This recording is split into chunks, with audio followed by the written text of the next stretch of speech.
અને એ ઢગલીની માલી પર 16, 33 ને 51 થવા પડે. મેરિયા ગણ્યા સાહેબ 16, 33 ને 51 થયા. મેરિયા હવે હળવદની માલિપા વિયોજાન જો પાણી પી એમ કારણ ને પી ન જાવ તું વાટાણી બુટી.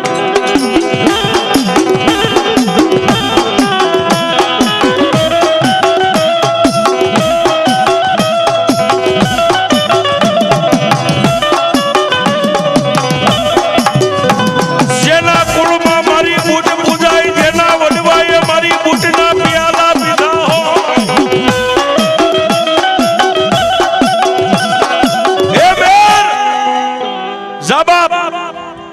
પણ આ ઓલી મારી કામળી રહી ને તારા ખંભે મેકતો સાહેબ તરત હોય, એમાં વાર નહીં, કોઈને પૂછવાનું ન હોય કે હું 2 દી પછી આવીશ ને છોકરાનું ધ્યાન રાખજે. તે દી સમય રાજુભાઈ નતો, તરત કામળી ખંભે નાખીને 3 તાજમ ભરી પગરખા પહેર્યા ન પહેર્યા, પગપાળા ખારા